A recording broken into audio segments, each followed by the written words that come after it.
need to do like a Tony Robbins. Like, what's that? Dunk yourself? I've been doing a little ice shower at the end. I put some pizzazz in your step. I'm like, do the hot shower, and then I like, let's do the Tony Robbins, and I, yeah, and then you come out of that shower like hot stepping.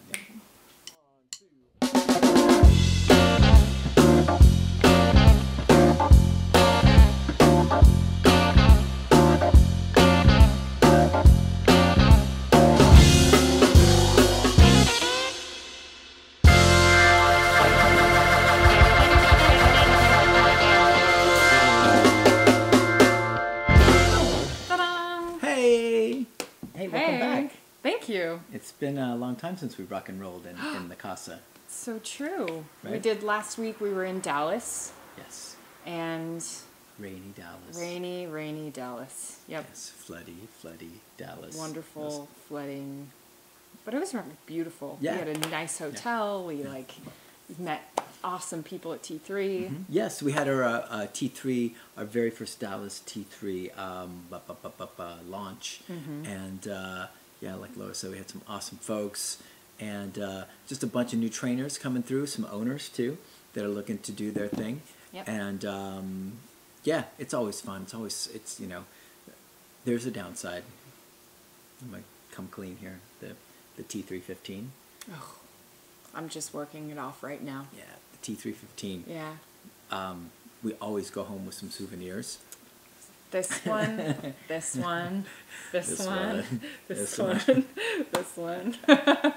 So there's, for some reason, pastries are the name of the game, and so we would hit Starbucks every day and get, like, the old-fashioned donuts are kind of our jam right now. So that doesn't mean everybody send us a box of old-fashioned donuts. Please no, don't. Please. And then Colette, who actually hosted us out in Texas, he would just add insult to injury and bring these like really like pretty bomb, delicious, really light, like just what they were light. I'm not saying they're light in calories, but they were. Every time Sean would bite into one of these donuts, he'd be like, "It's so light." We're light. So you know, I mean, you can get donuts fluffy. that are like like heavy, like a boat anchor, and you're like you swallow one and you know you're doomed. Yeah. But these were so light that you could literally go one to the next, to the next, to the next. So we had donuts on top of pastries, and literally there are pictures of me, you know, teaching like dogs. I'm like, don't worry, we'll cut them in. Don't worry, they'll be cut in. Anyway, great, awesome. As long as I'm not topless, I'm okay with it. Mm-hmm. But I was pretty good with the Pop-Tarts, mainly because the famous topless Jeff Gelman went for really poor choices. Oh yeah, in Pop-Tarts. Yeah.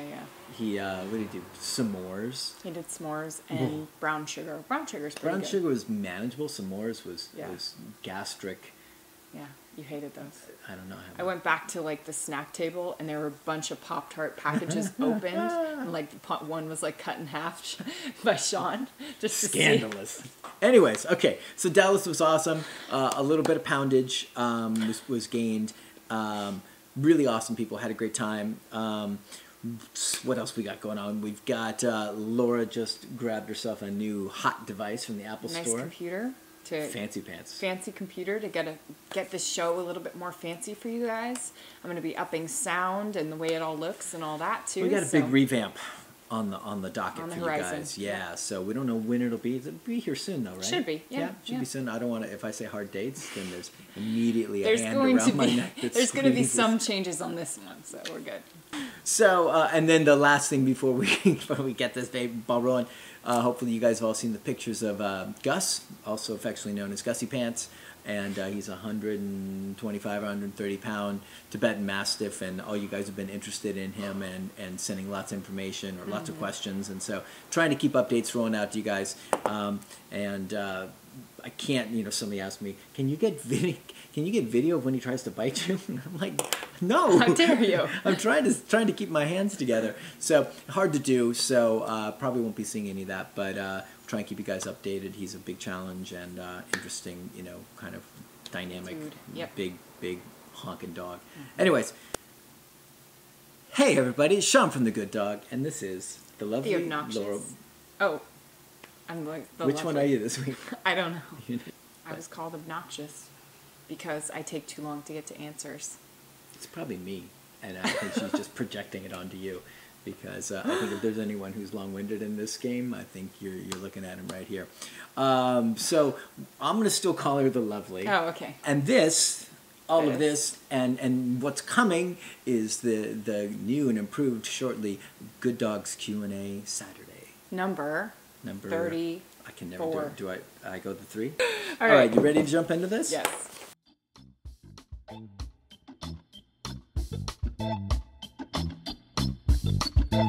This is question number 1 from Craig Guyette. Guyette? I think you're getting too excited. I think it's Goyette. Craig says, my wife and I are expecting in October. Mm-hmm. Congratulations. Congrats. And we were wondering if you have an advice for training to work on with our 2 rescue dogs. We've been doing the obedience training for a while, heel, sit, stay down, stay, place, etc. But one of our dogs is a little iffy and nervous around kids. Any advice on making the transition easier? Routines to establish, things we can do in the next 4 months to get ready, etc. Oh man. Anytime kids are in the mix, it always Yeah. adds an extra dimension Yeah. of weight and pressure and responsibility, and I always would rather just say I don't do know. anything. It's you know, there's no getting around that when you add a baby to the mix, it's just a scary proposition when you've got dogs or a dog that might be iffy. So the first and foremost thing, Craig, is I would love you to just be hyper vigilant. I know, of course, you're going to be, but I'm just going to say it over and over again. We have seen some folks that with dogs that were nervous around kids or babies, trying to kind of create relationships and force relationships. Just, you know, not that they were trying to do things wrong, but creating more stress and more potential for fallout. So I'll get into it a little bit more, but mainly just be super careful and trust your intuition. If something doesn't feel right, put that dog away and you know, so we'll go from there. Okay, so you're doing obedience work. That's awesome that you're already doing obedience work. That's a nice head start. You didn't mention if you're doing e-collar work. If you are doing e-collar work, that's fantastic. If you're not, that would be the level that I would go to. If you really want to get the house in order and get all the dogs as stable as they can be, which, you know, through structure, rules, and accountability, that's really like, it's sometimes hard for us to explain to people why we push e-collar work and duration work and, you know, pressure tolerance work so much, but it's all about creating stronger, more stable minds in the dogs, and the e-collars really help us facilitate that over a leash and prong. Yes, you can get some good stuff with leash and prong. Yes, you can get some good stuff with treat training initially, but when you need to proof and you need to get state of mind really like down the path and really lock stuff in and move to a higher level, I really feel like e-collar is that answer for doing that. So I would, let's see, what did I write? I wrote some notes for you because I want to make sure I covered my bases. Yeah, so I said to create more confidence, accountability, buy-in, and communication, go to a full e-collar like board and train program, basically like your own board and train. Now, I don't know if it's in you guys' budget to work with a trainer. If it is, you can send us an email and at the gooddog.la@gmail.com, and we'll try and help you find somebody. I know we've got resources on our website as well. Yeah. But that's just to be clear, that's the best way. Yeah. If you're going to be doing stuff with babies and kids and e-collar work, I'd love for you to have some help with it. If it's not a possibility budget-wise or time-wise or location-wise, then you're on your own. Then you've got to kind of manufacture your own board and train. And I don't know if there's anything we could do to send out or, you know, any kind of like access. Just all our videos. It's like so. We don't have like a structure. I mean, you have to buy the DVD for that kind of like that kind of structure breakdown. Well, that's a suggestion. I mean, you can always. Our DVD is like, I don't know, $85, something like that, and it has a full structured breakdown of our board and train. But without that, basically, when the dog's out, if you're keeping them locked down, when the dog's awake and in your presence, the dog's either working, which is on place command or in a down or something, some command on a structured walk, doing structured play outside, and if it's not doing any of those things, it's in the crate. So you're really structuring the whole life. There's no free wandering. There's no like, hey, let's hang out with the baby and just have you. No, if you have the baby around or you're doing stuff with the baby, dog's in place, reinforced by e-collar, very simple. take over all the choices so that the dog doesn't feel stressed. Yeah. Yeah. So if you'll do what Laura said and really lock the dog down, I know you've got multiple dogs, right? Yeah, he's got 2 dogs, and one is pretty good, and one is the one that's iffy with the baby. So you'll have to figure out how your other dog is doing, how stable that dog is, and then kind of move from there. But if you came to us as a client, we would do a full board and train program, full e-collar program, and work a ton on non-negotiable rules, duration work, all that stuff to get your dog to learn how to be stable with the world going on around it, right? So it's not just like that your dog knows, we got a plane landing, your dog knows sit, down, or place, or any of that. It's that they will do it at such a high level with so much stuff going on around them that none of it bothers them, which creates a really stable, confident mind that transfers to that, when there's a baby or a toddler or a kid running around, they've built these muscles to be able to cope with things that they're uncomfortable with rather than just being uncomfortable and like stress loading and stuff like that. So, and I've got a few more notes. Just let me run down this, make sure I cover all this stuff. One of the things, like I kind of hinted at in the beginning, is so once the baby does get there, create clear, distinct boundaries with the baby and the dog. Don't try and create a relationship where the dog's got, like you're holding the baby and the dog's got to come up and sniff the baby. It's the worst thing in the world. No need. Everybody feels this thing like if we can get them to sniff, they can be friends. But what it does is it creates this very tense thing because you're going to be tense holding the baby and having the dog close. Dog's going to be tense because it doesn't know what to make of the baby. The best rules are to create very definitive space around the baby. Like what I'd love you to do is have this mentality of, this is my baby. You love your dog, right? But this is my baby. Give me space, and do not breach this space to your dog. So your dog gets very clear instruction about this is a no-fly zone, and you're not even allowed to be curious. And people would think, man, if the dog can't be curious and can't smell the baby or can't get close, that he's never going to get comfort. Actually, he'll get comfort from having this boundary of having this very distinct no-fly zone. Don't you dare come in this space. Not because we're mad at the dog, just because we know the dog's probably nervous about it. And let the dog gradually, very gradually, organically develop confidence by being in a space where it's locked down, plenty of information, can't go anywhere, and the baby's out, and the dog just sees the baby, and is desensitized over a long period of time to the baby's presence to where it doesn't feel so worried about it. So that would be my program, e-collar for sit, down, place, recall. Go through all of our videos as much as you can. There's a ton of information there. All the other Q&A Saturdays have more info about it. And then when push comes to shove, if you go through all this work and the baby comes and you feel like the dog's elevating, you feel like the dog is getting more dodgy, more uncomfortable, more stressed, more anxious instead of moving the other direction, then you've got a really hard decision on your hands. Then you're going to have to really decide about whether it's a good fit for your home, which is a really, really tough question. But boy, is it the worst thing to contemplate, like some kind of accident with, your dog biting your kid. So that's my advice for you. Go through all this stuff. Do all your homework and get all your foundation stuff done, like long before the dog gets here. The dog's rock solid in its best place. Baby comes home, strict boundaries, no fly zone. Do not come into our space. Let the dog slowly get desensitized, and then see how the dog is starting to react. Does the dog not care? The thing you're looking for is the dog doesn't care. Dog doesn't give a crap, right? The baby's like hanging out or crying or making noise, and the dog's just like, that's really what we're looking for. So wrap it up. Yeah. Yep. That's kind of the deal. So if you have any other questions, hit us up, through email, and we'll see if we can help you out with that. Cool. Thanks.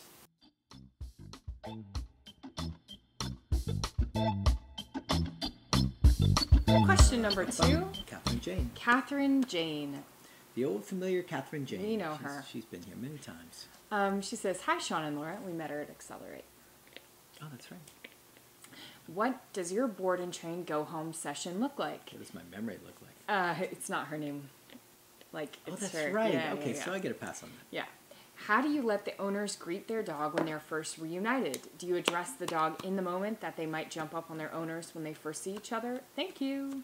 Catherine Jane, I like short and sweet questions. I knew this is for me. Whoop. This Laura's- is What is it? Laura's secret surprise question. Laura's secret surprise question. This is your chance to be I will as obnoxious as possible and really draw this out and see if you can make, I'm going to get straight to the point. see if you can really like drive the point home Yes. and really piss everyone off. I'm going to get straight to the point because there's no fun allowed here. Catherine, Jane, thank you for this question. Basically, our board and train go home sessions are split into 2 go home sessions. So on day like 13 of a 2-week board and train, we do an hour and a half, and day 14 we do an hour and a half, and then we have another hour down the line. Basically, how do you let the owners? So we don't let them greet them when they're first reunited. So the dog's put away. We have like a little bathroom that the dog hangs out in. Owners come in. Oh, just real quick. So we do interior work Yeah. the very first session. Yeah. That's the main focus. We don't do Yeah. a walk on the first session. It's just interior work, Yep. just to give some context or perspective. Belle, stop Yep. snoring. And the basically the directions that they're given long before they even show up is that they just need to ignore the dog. So they're prepared for ignoring and sitting in here, and so then Sean brings the dog out. They're hanging out. The dog, if their dog's excited to see them, We warn them that the dog's going to go bananas. yeah. Yeah. And then we just start to work the dog. And then by the first time that the owner goes up to see the dog, the owner starts to work the dog. So we're not doing any greetings. There's nothing going on. We might let the dog get it out of their system, like get a little pets if the dog's really, really out of control with seeing the owner again. But basically, the main stuff is just they get right to work together. Yeah. So the dog's like, oh, okay, you do this too. You're in the same zone as I am. Yeah. So Yeah. they just start that right away. Yeah, so 99% of the time, just to Yeah. finish what Laura was saying, I bring the dog out on leash, he's on e-collar, and we start going recall to place, recall to place, recall to place, and the owner's sitting here on this couch right Yeah. there, and the mats are right there, and the dog's like, oh, this is really tough. And what we're trying to do is get the training to override the dog's like desire or Right. intensity or excitement to get over there, and back and forth. And when the dog's comfortable, Laura rolls with a little bit of e-collar work just to get him into another space, and then the owner comes up and Laura runs the button for a little while until the owner's comfortable. Owner just gives commands and then she hands off the remote. And like Laura said, if for the worst case, like if we get like an absolute ridiculous knockdown, drag out crazy dog, then sometimes we'll just have the owner come up, let's get it out, Yeah. and because sometimes it can be counterproductive to try and fight through it. So those dogs we'll let them meet. We'll just tell the owner to just stand there and just ignore the dog, and then we'll Yeah. get to work. And then your last part of your question, do you address the dog in the moment that they might jump up on their owners when they first see each other?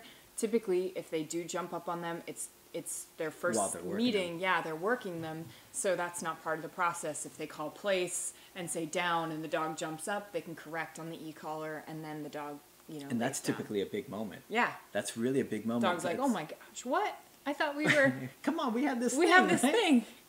That typically, the first time a dog runs to place, passes over it, and jumps upon the owner, and the owner Yeah. corrects significantly, the dog's like, oh, Oh, and this is what it's going to This be. is how we are. I get Yeah. it. I get it. You too. Yeah. So, cool. Hopefully that helped. Yep. You did good in your secret surprise. Thank you. Did I Yeah. get right to the point? You were mildly obnoxious. Okay. At least it's just mild. You're working through it. All right.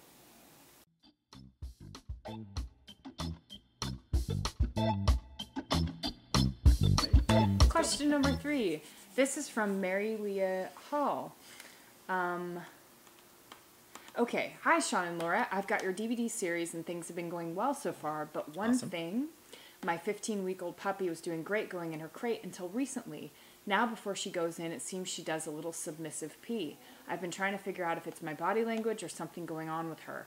We walk up to the crate, stop, then say crate.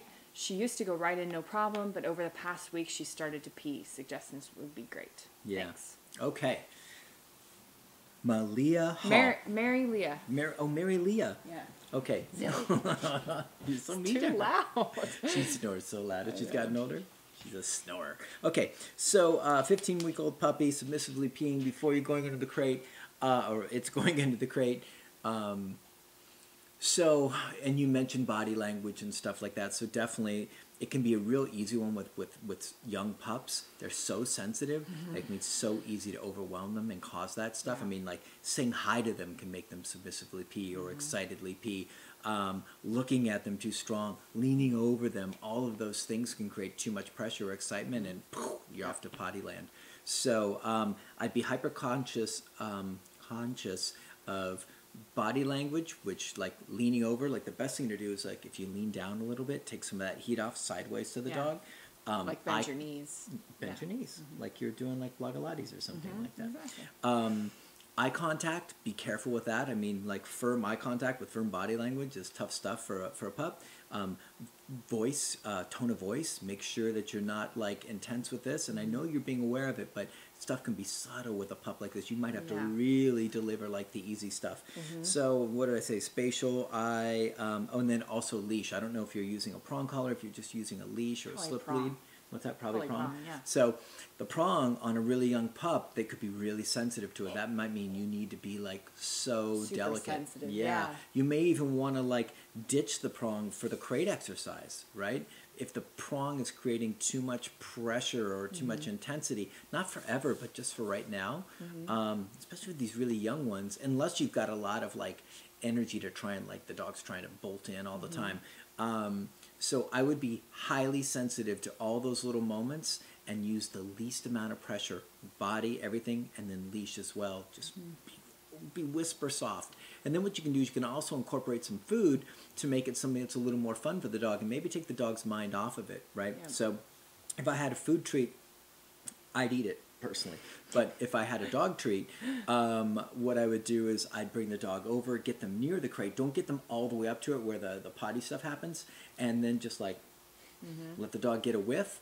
And the dog's like, oh man, food, right? Especially if it's like a high value thing. Then bring the dog over. Nice, gentle body language. The dog's thinking more about the food than, oh, this is where I get worried and nervous. And then crate. Hopefully the dog doesn't have an accident. And then reward with food inside the crate. And if the dog piddled, I might even, it's a tough one, you know, because you think, well, I don't want to reward peeing. But you could actually, sometimes, you know, you break the rules of like, conditioning or association, even though it's like, wow, you're rewarding it. But if the dog gets a couple times in its head of like, this is turning into something different and more fun, then you might actually manage to leverage that to where the dog walks up and is feeling better about the crate. But I have a feeling like the prong collar, boy, do you have to be sensitive with a young pup. Some are stronger than others, but this one might just really require you going on the feather soft whisper stuff. Bring the food, let the dog sniff it prior, a little bit before the crate, set him up, then gently relaxed. I mean, literally, if the dog is here, I'd be like this, sideways. I wouldn't even be looking, and I'd say, crate, like really gentle, and then guide, and then food reward, and then good boy, and good girl, and then close it out from there. So that's the answer. Check it out. Let us know how that works. And also make sure that your tone is nice and neutral. So if there's any sort of like, crate, good girl, good boy, or any of that stuff, you might get a dog that gets a little unsure, nervous, and pees. Just from, or like, excited. Yeah, so when I was saying be gentle, like crate, right? So crate can be soft like that, not crate, right? Those all have like more stuff behind them, but crate is not like the crate, right? So it's more keep neutral. it light and soft, and then use little food thing. I think you'll work right through it. Typically, if you see this stuff, and like a lot of pups go through it, just work through it. Don't let it worry you too much. And only reason I would be worried is if you were just being really hard on the dog, and it sounds like, of course, you're not being that way. So yeah, give us a update at some point on the old Facebook and let us know how it's going. Cool. Thanks.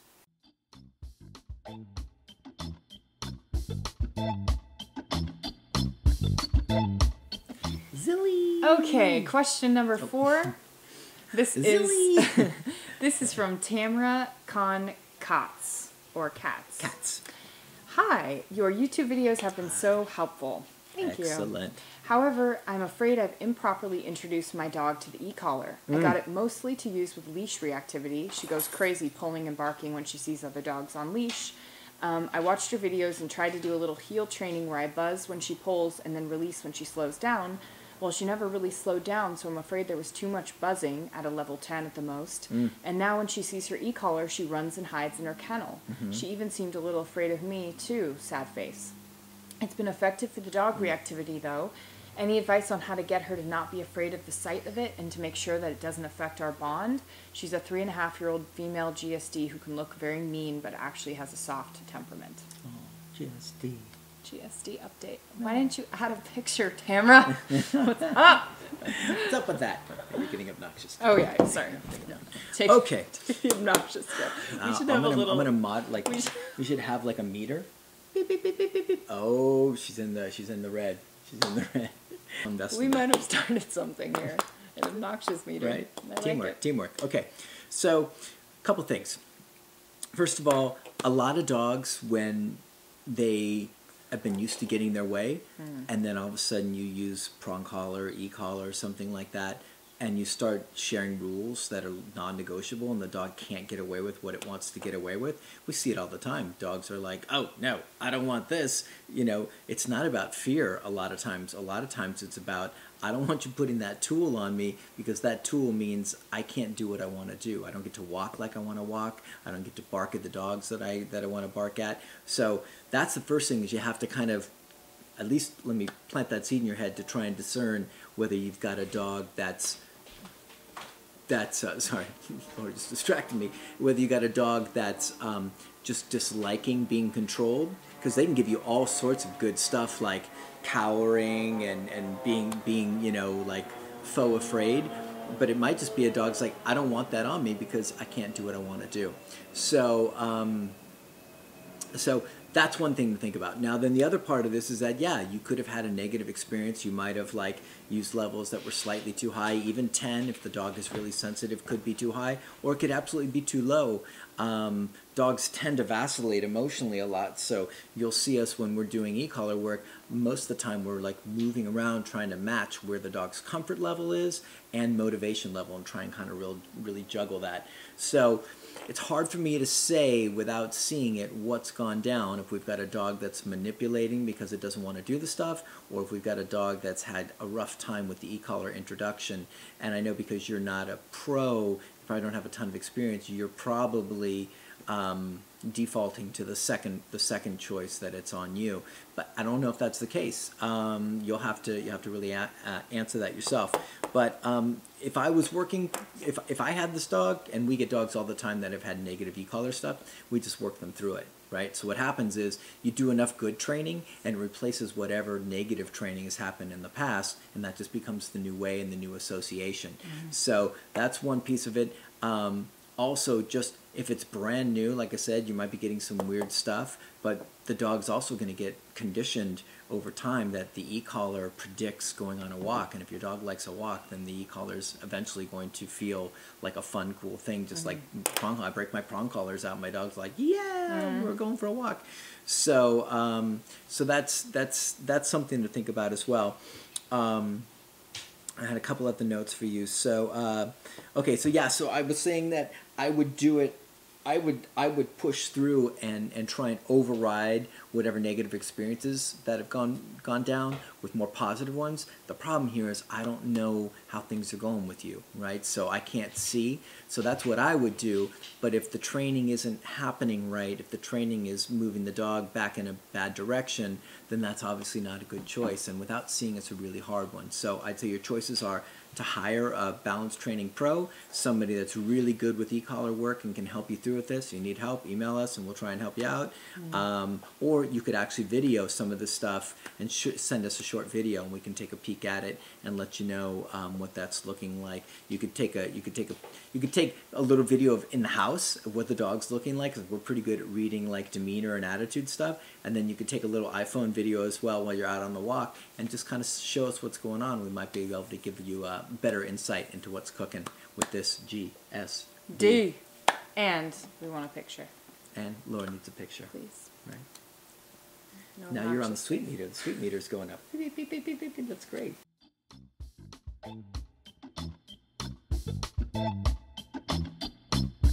I think this one is Bethany Wilson Davison. Another question number Q&A. 5, irregular. Yeah. Question number 5. Yeah, go ahead, sorry. Bethany Wilson Davison. She says, I love listening to your Q&As. I'm thanks, going to Bethany. be working with a family with a terrier that licks his feet raw. I have worked with dogs with compulsive behaviors before with success, but not this subtle. There are no obvious signs of a huge amount of stress. Everything's pretty minor. A little bit of pulling on the walk, some jitters, and overexcitement when we see other dogs coming home after long days' work. But it will be so easy to fix for them, along with giving them more to do with... It was so easy to fix for them, along with giving them more to do to help with doggy boredom. Yeah. Nothing that I usually see that is blatantly obvious that this dog is under stress, so I don't feel comfortable telling them that I can definitely help him out with the behavioral training and that will help the licking. All medical issues are ruled out. I'd love to know if you guys have more experience with something more low-key like this and what you would do if you were me. Thanks, guys, so much. It's a hard one, and even with like all medical stuff being ruled out, Yeah. there's so much allergy stuff. I mean, I don't know if you've had like a major allergy panel put together. We just had a client in here who did a customized allergy check-in. I think it was like $1,500 or something like that, to basically go through all of the all of the possibilities and then create a personalized serum to help the dog not be itchy. So that dog had a lot of paw itchy stuff. So I'm gonna take your guys' word that you guys have gone deep on the physiological part of it and checking that stuff out. So we'll just kind of go on the behavior mod and training side of it and see what we can say about that. So yes, we've had lots of OCD dogs. We've had like spinning bulldogs. Lots of like, yeah, that one would silly spin stuff. on its rear.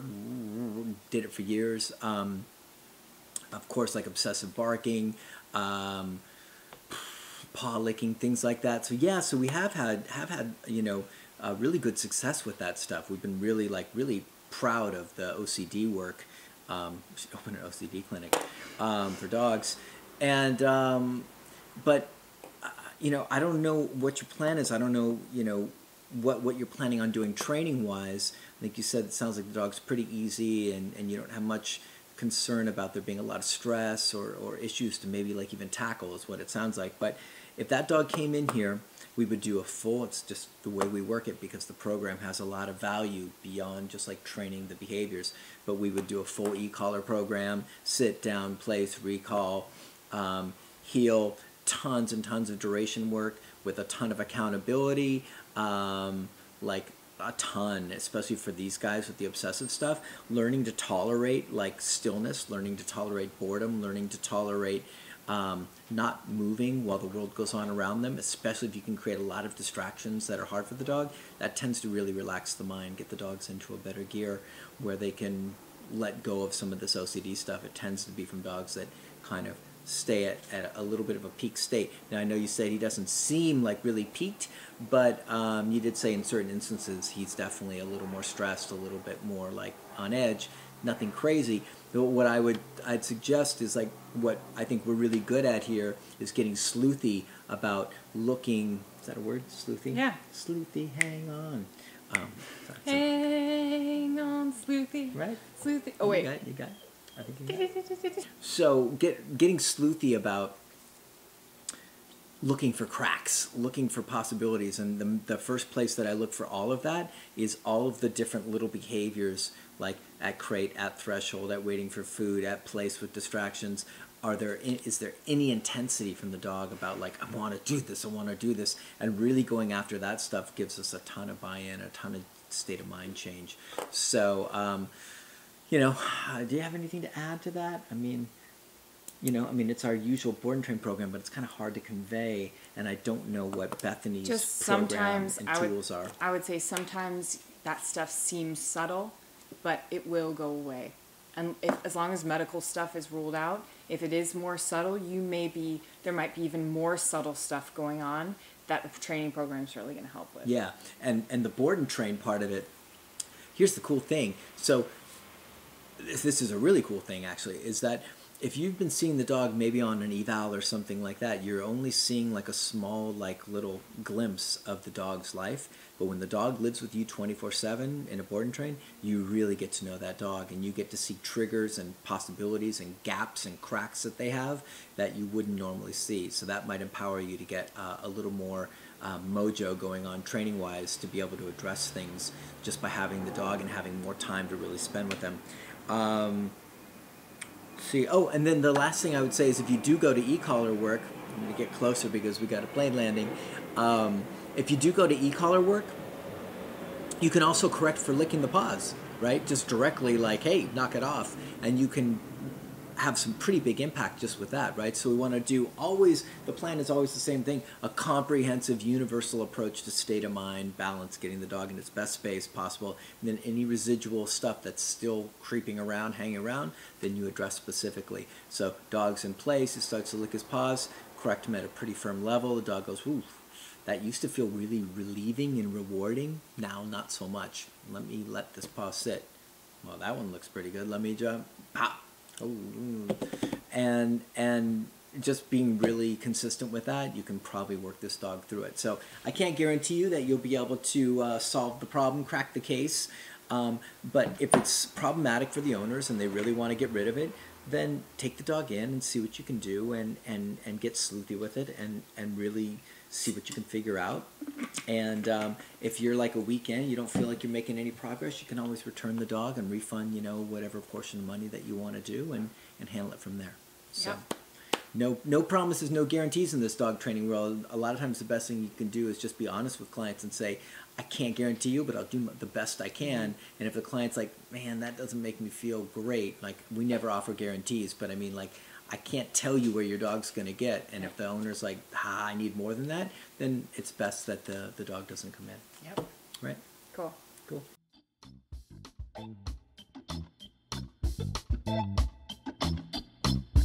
Okay. Jacqueline Warbis. Is Doodles on camera? Of course. Oh, is this his first experience? No. First time on TV? No. Couldn't be. What? This is Junior. This is the guy that started it all. Junior started it all. Do you guys know that? Junior is what? He'll be on the GoPro, but he won't be on this camera. Okay. Yeah. 15 and a half. Mm-hmm. Blazing into 16 with the a hellfire full... behind him. Yep. Yeah. All right. Ready to jump in? Yes. Junior, you want to help me out with this one, buddy? We've got question number 6. This is from Jacqueline Warbis.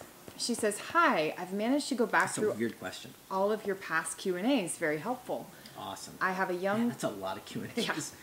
I have a young 2-year-old pitty who's great inside, always the one to get along and play with the new rescue fosters first, a lot silly, but knows his boundaries. On leash, he's not reactive in any way, shape, or form. Even barky dogs or off-leash ones, very tuned in, almost too much so because he seems to able to anticipate corrections before I even make them. He makes eye contact with a goofy grin every few seconds. Unfortunately, walking is still not relaxing because it's like walking the class clown. He's always manages to push the envelope just enough and is not sensitive to the prong. I've seen this guy before. I've seen a few of these guys. A lot of these guys are typically like labs, though, too. Labs have a lot of that, like... Right. And the one that came in yesterday, Lola, she's probably just like this, too. Yeah. Yep. Okay, Jacqueline Warbis. Mm-hmm.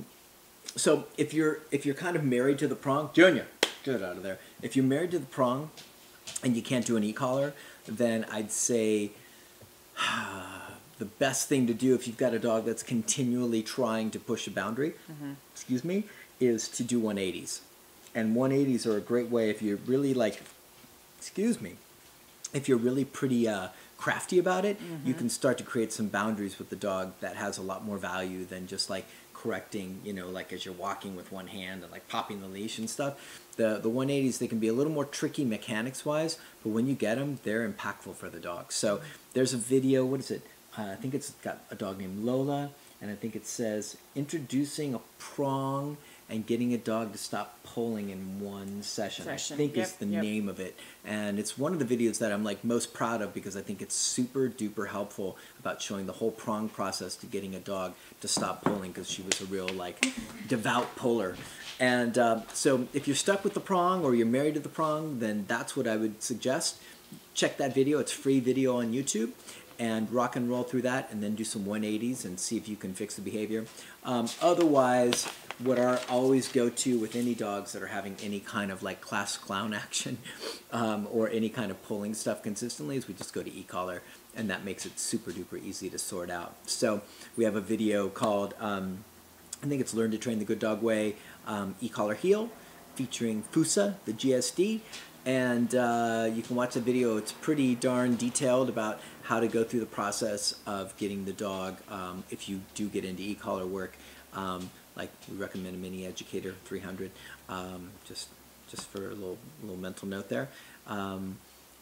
That if you get into that, video and you follow it really closely, you should be able to get yourself a pretty nice heel thing going on with a lot of monkey business, like out the door behind you. So that would be my 2 suggestions: 180s if you're doing prong with the Lola video, and then e-collar heel with Fusa, the German Shepherd, and that's it.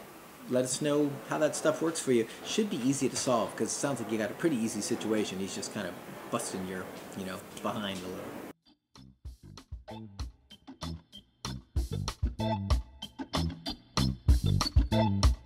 All right. You ready? Question number 7. This is from Linda Franklin. Yeah, Linda Franklin. Linda says, I have a 3-year-old GSD, well trained on e-collar.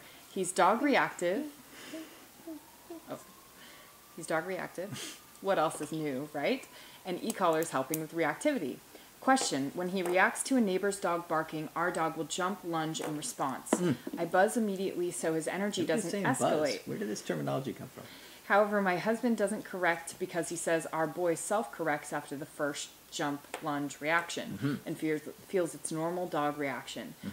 We want to be consistent with our corrections. What would you recommend? Okay. So I personally would most likely correct for any of this reactivity stuff, right? So not to make your husband wrong, I'm not there, so I can't see it 100% for sure, but big plane landing. We're shooting right at high plane time, by the way, guys. We live right by the airport. So if I'm walking a dog and the dog's got reactivity issues, and another dog barks behind a fence, and the dog I'm with, even if it's startled, jumps, and I don't know if the jump, I imagine that jump is moving towards that dog, and you're saying lunging, so the lunging's toward whatever that dog is, whatever the trigger is. If that's going down, I'm correcting that straight away. Now, that said, I would, to the best of my ability, be trying to use space to not put the dog in a high-pressure situation as I walk by somebody. If you know you've got dogs behind certain fences in your neighborhood, and there's these grudge matches going on, give your dog a break and actually give him a little bubble around those dogs. You don't have to cross the street, but just give him 3, 4, 5 feet. Move off to the grass a little bit and let him feel safer and calm and less reactive. That'll help you be able to correct without having to correct so high to get his attention and keep him in a good space. So that's the first thing. And like I said, if you've got this lunging and jumping stuff, it's still reactivity, guys. It's still even if your husband says he's self-correcting after that, I'm not sure what that means. Self-correcting after that would mean that he does the lunge and jump, and then he comes back. That's, for me, I wouldn't be thrilled about that, because it's still, we're getting a pretty explosive reactive thing. Even if it just happens once, I'd really try and nip that in the bud. So what I would try and do is, as soon as that goes on, I would try and nail him for that and correct him, because I really believe that your dog can do better. I think all dogs can do better if compelled, if obligated to do better, but a lot of times they're not really compelled or obligated to do better. They're well, he's going to self-correct, or, he got startled, and I get that he's startled, but my dogs get startled all the time, and they don't they don't react, and they're not getting crazy like that, because I worked really hard with them to make sure that they're kind of the calm in the storm no matter what goes on around them. So that's kind of an important one. But ultimately it comes down to what you guys are looking for. If you guys as a team are okay with a little bit of jump and reactivity thing, I think Junior's falling down the stairs. If you're okay with that as a team, then you can let it go. But it doesn't sound like it. It sounds like you guys kind of want different things. So then you guys are going to have to come to an agreement about what you really want to do with this. Personally, if a dog, here's the caveat.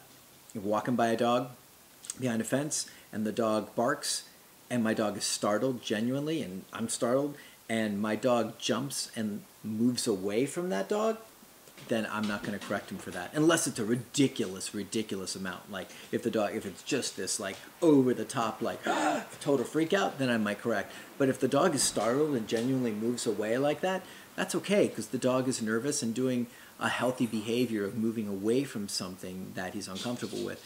But if the dog does the opposite and lunges and moves in the direction towards whatever it was that triggered him, I'm not cool with that. I'm not okay with that, because that's reactivity. That's your dog not managing himself and saying, that right there, I gotta go after it, because it just riles me up too much. So tough one. I don't want to split the family. You guys are gonna have to come to your own agreements on this. But that's my advice. Only if the dog's jumping and moving away from the dog would I give him a pass, and it has to be fairly mild.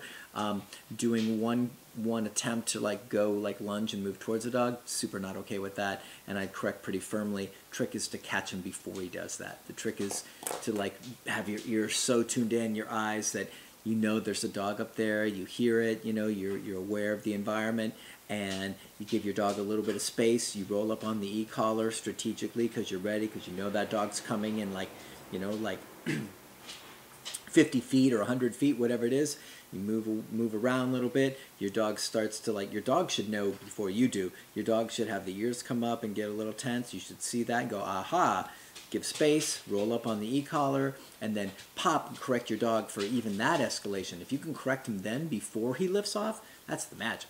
The magic is not like once they've done the explosion. The magic is catching him earlier. Now, if you miss that moment and he's still lunging, I'd still probably correct, just because I really want to say, hey man, that's not okay. We need better stuff out of you. So that's the answer for that, Linda Franklin, and I hope that helps. And hopefully you guys can get on board and come to a decision that works for both you guys. All right, thanks.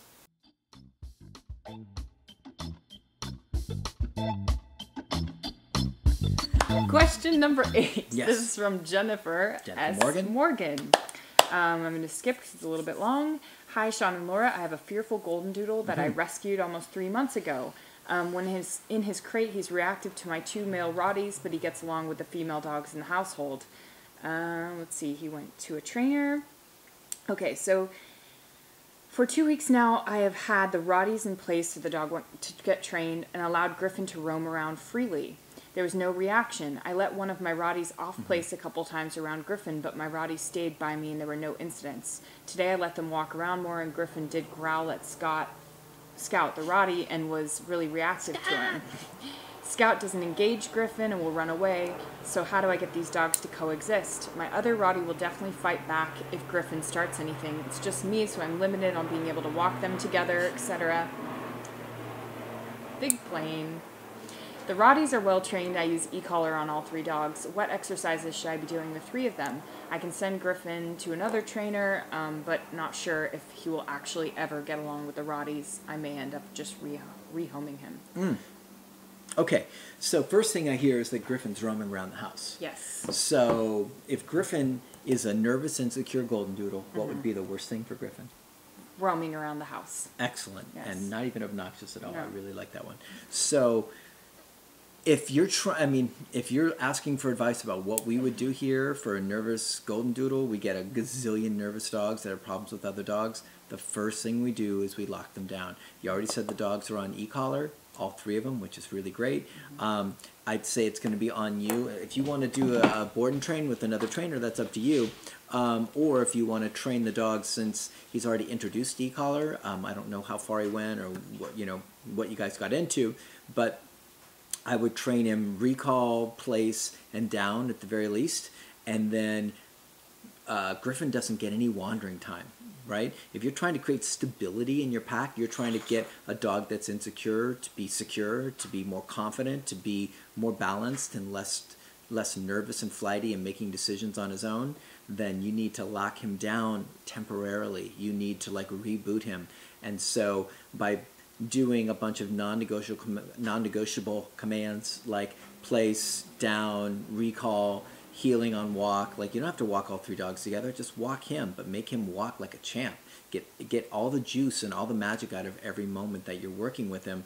But I'm telling you, when we send dogs home that have nervous insecurity, anxiety issues, the thing we tell people the most that will undo it is that dog freely wandering around. Because what freely wandering around means is that, at this point at least in his career, freely wandering around means making choices on his own, which creates stress and anxiety, which creates loading up and bad choices, which means or loading up and the possibility of bad choices towards your other dogs. So I would say, like, what you should be having is that Griffin should be in place, and your other two dogs that sound like they're pretty darn good should have more freedom. Yes, you can do some work with them and make sure they've got their, their training muscles flexed, but mostly I'd be focused on Griffin. Griffin, you're in place. Don't move your behind. I mean, if we're doing a board and train here, like Laura's already said earlier in this video, sleeps in a crate, absolutely non-negotiable. If you want the goals that you're talking about, sleeps in the crate, comes out for a structured walk.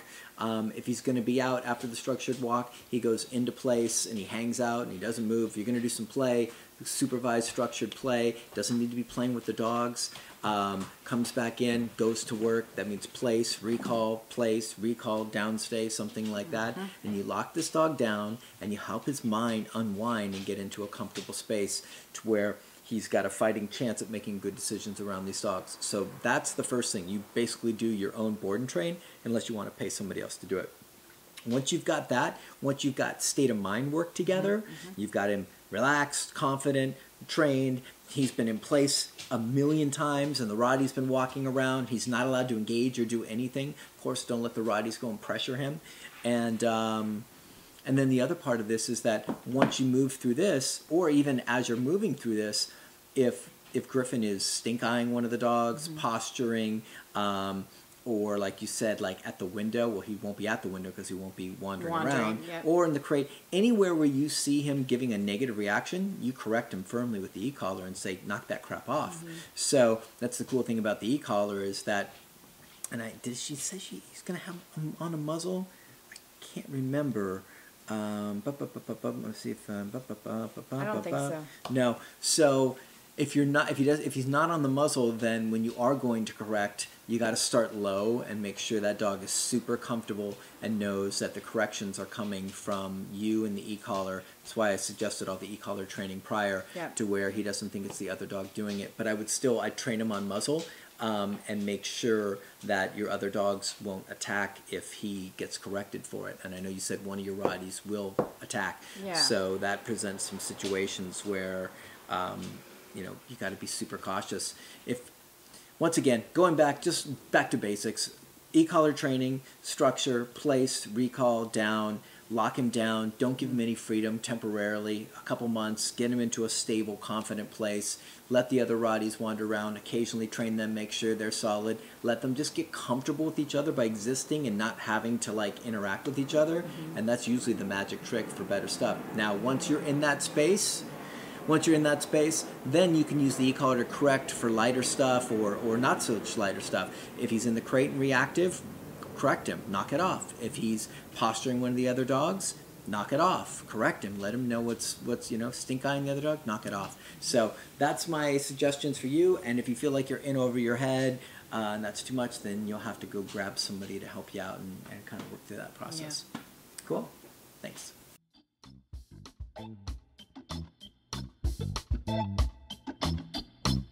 Okay, question number 9. Yes. This is from Chris Stevens. Hi, Chris. Chris says, "Hi, Laura and Sean. This is Chris from Chicago. Hey. I have a 5-year-old deaf pit bull who's on the mini educator. She's crate trained and always there when my wife and I aren't home in the crate. We have a dog walker who comes on noon on weekdays when we're at work. When the dog walker takes her out of the crate, she's fine, happy, glad to see her. But when she puts her back in the crate after the walk, she lunges at the door of the crate when they go to lock it. I've also seen that she bends the door to the crate at some point during the day. This happens now 2 to 3 times a week where I have to bend the crate door back to its original shape so the latches close right. She's never done any of this when my wife and I are around. The weekends are free of bent crate doors. What would you suggest we do to help fix this since it doesn't happen when we're around? I don't want to leave an e-collar on her when no one's home, let alone trust the dog walker to correctly use it when she may have no experience with one. Just want to also say thanks for the awesome info you guys share so freely. I look forward, awesome and obnoxious info that you guys share so freely. I look forward. I think that was added. What? That was no, added. that's what it said. I don't think Chris would never say it. I have bad eyes. Yeah. Okay. Just wanted to also say thanks for your awesome info. You're redlining. I'm going to start over.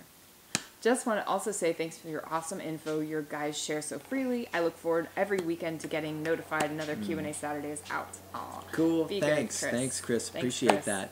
Okay, so I'm going to kind of throw a curveball at you here because the best way to fix this really would be to kind of do the opposite of what you were like, kind of what your comfort zone was, which if your dog walker is like fairly competent and you trust them as a human being, I would actually, because it's only happening with the dog walker, so you only have an opportunity to really address it there. I would take a weekend or whenever you have a chance and have the dog walker come over and give her like a basic like crash course on e-collar. It doesn't have to be a huge thing, but like basic functioning, how to turn it on, how to turn it off, how to put it on the dog, and then basically how whatever e-collar you're using, basic, like functioning of the buttons and the dial and stuff like that.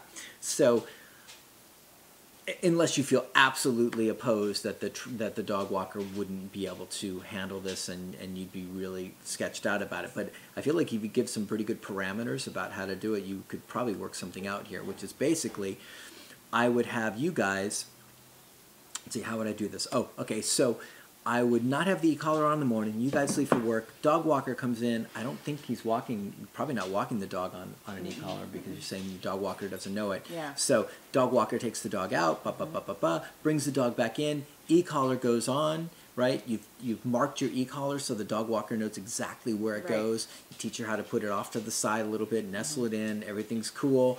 She knows how to turn them both on, and she's all set. You've given her a ballpark idea of like corrections, like say you're on the mini educator and you're like, yeah, like I would go like pretty firm stuff for this. So like say for breaking place it's 10. I would probably say like for crate shenanigans, like double that, maybe triple that, right? Because you really want to say knock that stuff off. I don't know where it's coming from with the dog. I don't know what exactly is behind it, but that would be my strategy. I would spend an afternoon or a couple hours, teach the dog walker how to use the, just very, very, very basics of it, give him a ballpark of what levels to use, puts the dog back in the crate, shuts the crate, dog goes to do its thing, pop, the dog goes, whoa, that's interesting. You've never done that before. We got to be careful at plane time. It's hard. And then if the dog does it again, the dog walker can step away and then come back, walk over to the crate. If the dog does it again, correct again. Right. And teach her that, if she corrects at 15 and the dog doesn't respond, then she goes to 20 or she goes to 25, depending on your collar. And that would be my suggestion. I think you can probably get rid of this in a few reps. Yeah. And the thing is, then she leaves. I would have her leave the e-collar on. And, if it's coming at noon, they're probably home at 6. 6, yeah. It's not the So biggest it's deal few for a few hours. days. We prefer. I was just going to say we prefer e-collars to get transferred around every 3 to 4 hours. But you could go a couple extra hours for a few days and just knock this behavior out, and then you could probably not have to deal with it. What were you going to say? I was just going to say that part of the reason why the walker is probably getting the problem is because something's not going right in that walk, which means if your dog is really used to a ton of structure and rules by you guys all the time, and then say the dog walker, like you said, doesn't have experience, nothing against the dog walker, but if the dog walker is being really loose on the walk, or creating even somewhat loose, it's a good point. Excitement, anything like that, where the dog's starting to feel nervous, because probably the reason why you train the dog is because there was some shaky stuff. Nervous not so great. or just like aroused? Yeah, just right? because a lot of dog walkers that aren't so keen on or don't really know so much about the behavior will sometimes like goose the dog up or hey, we're going for a walk, or just let them do their thing. So the dog could get in a spot where it makes perfect sense to me. Now, if the dog walker was using the e-collar and being super on it and you were getting this behavior, I'd be like, oh, this is like major correctable offense and all this. But it would be great to start more at the core. I mean, do all this stuff. Like, Wow, are you totally undermining no, my no, response? no.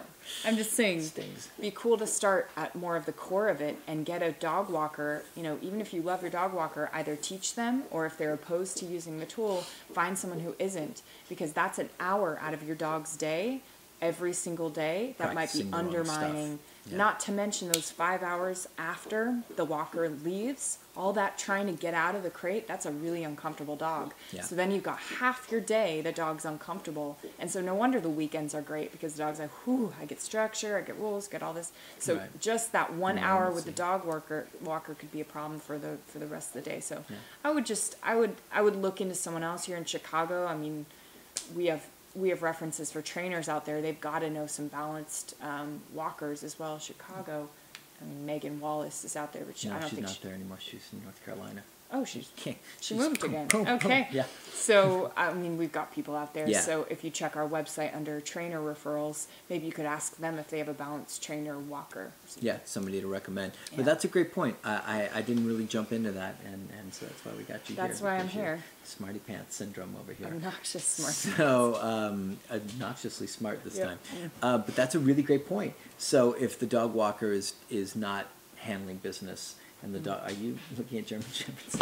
So if the dog walker's not handling business and Yeah, things are could be a loosey-goosey, problem. you might have nervous, anxious, aroused, excited dog, now being stuck back in the crate, not in its best space. The dog walker might be too soft, and Yeah. the dog's just not respecting It's them. not So good. yeah, so great advice from Laura. Shore up all that stuff. What I would do is I'd go out. I'd find a way to go out with the dog walker, even hire him for the weekend. Yeah. Say hey, Just teach can him. we shadow you and see let's see how the dog walks, and if it's not great, then show them how Find to walk someone the dog else, yeah. perfectly, Just because say all we're that having stuff issues. matters. Yeah, we're having some issues. So. Yeah. Cool. So you can do that, or you can do what I said. Both will work just fine. The best is both.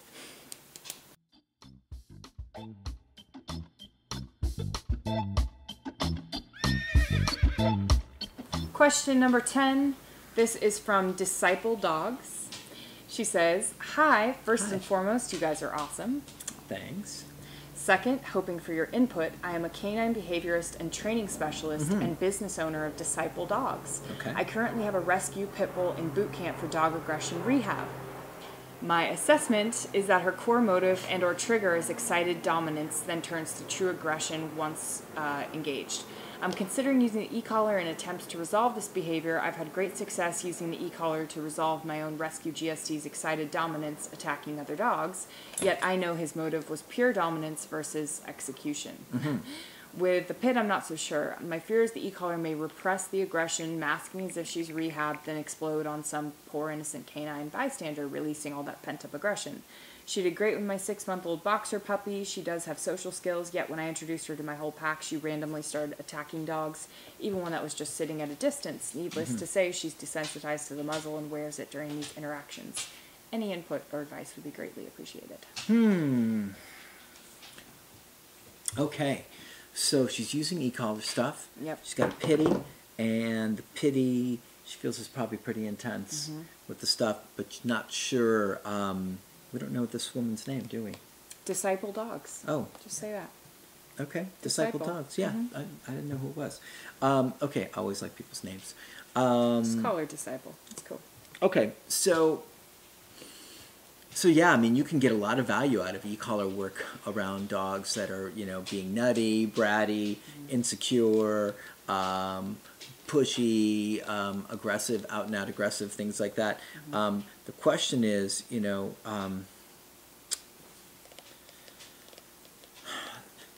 it really depends on the dog, right? So if you've got a game pity, and by game pity, I mean dogs that love to fight, and it's genetically in them as far as boy, it's the best thing in the world. We've only seen a couple of those here ever.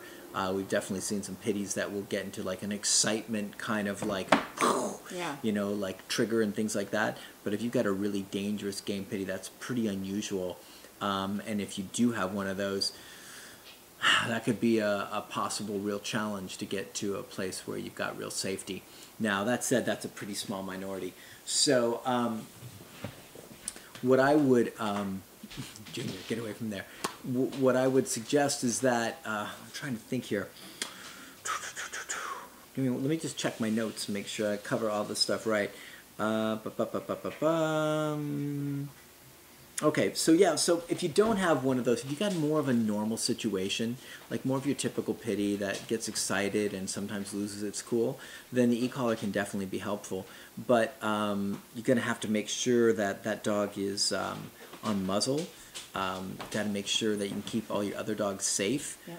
You got to make sure that the dogs that you're going to be working around the pitty is going to be they're going to be safe as well. So if we're working with like any dog that's got dog aggression issues, then we use a special collar, which typically has a little more headroom. Dog's muzzle condition, so the dog's pretty comfortable and feels normal in the muzzle. Long line on, so we have control if we need to, and then we put those dogs or put that dog around our pack. And we're kind of in the luxurious position of having a pack that won't attack no matter what. So no matter how crazy the dog gets, if the dog vocalizes at the correction or gets spazzy, or the dog tries to attack the other dogs, my guys won't go after them. So it gives me a lot of latitude. If you're not sure you have 100% with that, then I would put long lines on any of the other dogs. I would try and use just your stablest dogs, even if it's less of your pack. And it'd be great to get some help out there with you and get a couple of the other ones on long lines. So if things get ugly, people can just grab long lines and pull the dogs apart. And yeah, I mean that's it's kind of, if you've done like state of mind work and you've got the dog into a good space in a more general comprehensive sense, then it comes down to creating an inhibition. We're not talking about like there's two different worlds, right? So you can manage the dog, and you can say, when you're around dogs, we're going to like really like keep you low key and give you low level corrections to try and manage you. But the problem is that at some point life is going to deliver an exciting, unpredictable, arousing kind of trigger, and then you've got to hope that you've got got a safety belt, something built in to keep that dog safe. And that's why we'll use higher level corrections with bigger collars for that, to make sure that that dog goes, man, last time I attacked a dog, it was like one of the worst things in the world, and I really don't want to do that. So that's what we would do. Muzzle condition the dog, do a comprehensive training thing, muzzle condition the dog, get an e-collar with some pretty good headroom on it, and then long line on, make sure you're using safe pack members to have the dog around, bring the dog out, and then for some kind of nasty behavior like posturing, stink eye, I mean, you can go after, you got to be cautious, because you don't want to correct for being like, at a distance and doing it, because you don't want to get the dog to be uncomfortable about being around dogs. You really want to try and like correct for closer proximity stuff. But that doesn't mean you have to wait for a full engaged kind of attack. If your timing's really great, this whole kind of like right before is really, really awesome, but it can be hard to make sure you nail that just right. So in that case, anytime you get just like tension stuff that you know is a precursor, you can go after that and really correct that and kind of stop the whole sequence before it manages to kind of thicken and get into a bad space. So let me just check, make sure I covered all of that. Special collar, dragging long line, other dogs with one attack, covered all that. I think that's it. So like I said, just to close out, it comes down to making sure that the dog you've got in there is a dog that's a fairly normal kind of pitty, that doesn't have extreme stuff that when you hit with the e-collar it lights up and gets worse, or just doesn't care about corrections and just wants to fight more than anything in the world. So that's a more dangerous, challenging situation. But most of these guys, if given a decent correction, will go, ooh, that's not so great, and I don't want to do that, even if it's fear, even if it's stress or excitement, whatever. They'll go, nah, I don't want to do it. So, and if you don't know if it's execution, you got to have muzzle on. I know you said you weren't sure if it's excitement, dominance, or execution. So just be really safe and take your time. And work more on foundation obedience training than putting her in a pack of dogs, Are you questioning my authority again? No, just saying. I think I'm on the train with you being obnoxious. No, but what Laura said, I mean, I did mention several times comprehensive training, right? So I guess my response is that I assume that that's already been going on because she's a trainer. I just want to make sure that for everyone else too, she's a trainer. But for everyone else, like putting a dog into a situation where there's a bunch of dogs just because you want them to be social and correcting, it's not cool. You know, if you're an experienced trainer, you kind of know what the nuance is and the protocols, and when that's right and when it's not right. So typically what we do is we try to get all that foundation good, and then we start to work with this stuff. Yeah, so that's a great point, and it's always a hard line for us because trying to walk the line of like giving you guys as much information transparently as possible, but making sure we don't put anybody in harm's way with giving them information they're maybe not qualified to utilize. So it's always a challenge. I know you're a trainer, disciple dogs, so I'm kind of giving you more of the kind of low down dirt on that. And like Laura said, comprehensive state of mind, trying to get that dog into a great state of mind, have him in place while the other dogs are wandering around him, correct for any nasty stuff. You can back tie him to make sure that he can't start a fight. And then at some point, you have to actually get him out and do some mingling if that's your goal, is to have him actually be around other dogs, free and moving around. And at that point, having an e-collar that works at a, has some decent juice to it, muzzle on, long line, then that really gives you an opportunity to persuade him to make different choices. So I hope that helps. I think that is the end of the show. How would you like to deliver question of the day? Question of the day. Why am I so obnoxious? Or am I obnoxious or am I lovely? No, because I know they'll all say I'm lovely. Yeah, you are lovely. Don't worry. What are you going to come up with? Okay, question of the day. What is your dream car? Dream car? Your dream car, yeah. Okay. Be anything. Could be anything. Yeah, anything you want. Some people want a big SUV. Some people want a little sports car. I've got my dreams right now on an SUV because I'm getting a second dog, and my dog is too big for the car I have now. And I love my car. Don't get me wrong. Yeah. Could you put Cujo's head out the sunroof like a giraffe? You could rig it up. Probably he could be like a periscope. No, it doesn't open. It's a moonroof. Oh, okay. There. Just his tongue out. So I've been really like coveting some big fancy SUVs, but anyway, that's mine. Okay. I think you might have yours, right? What? Your dream car? I'm kind of lucky enough to have it. It'll probably change in a year, but right now I'm pretty darn tootin'. I'm pretty blessed with both the sport car and the kind of rugged Jeep that I can have some fun with. That's the dog vehicle. Yeah. The doggies don't get to go on in the fun car. Yeah. So. Love that Jeep. Yeah, that's it. Yeah, Jeep's great. So guys, awesome. Question of the day. Let's hear what the dream car is. Yep. Just take the shackles off and dream as big as you want to dream. All right, guys. All right. Thank you so much. Nice work. 34, 35 down. We're not sure. In the tank? We'll have to look 33, 34. I think it's 34. 34. Yeah. All right, guys. We'll see you soon. Right. Thanks. Bye.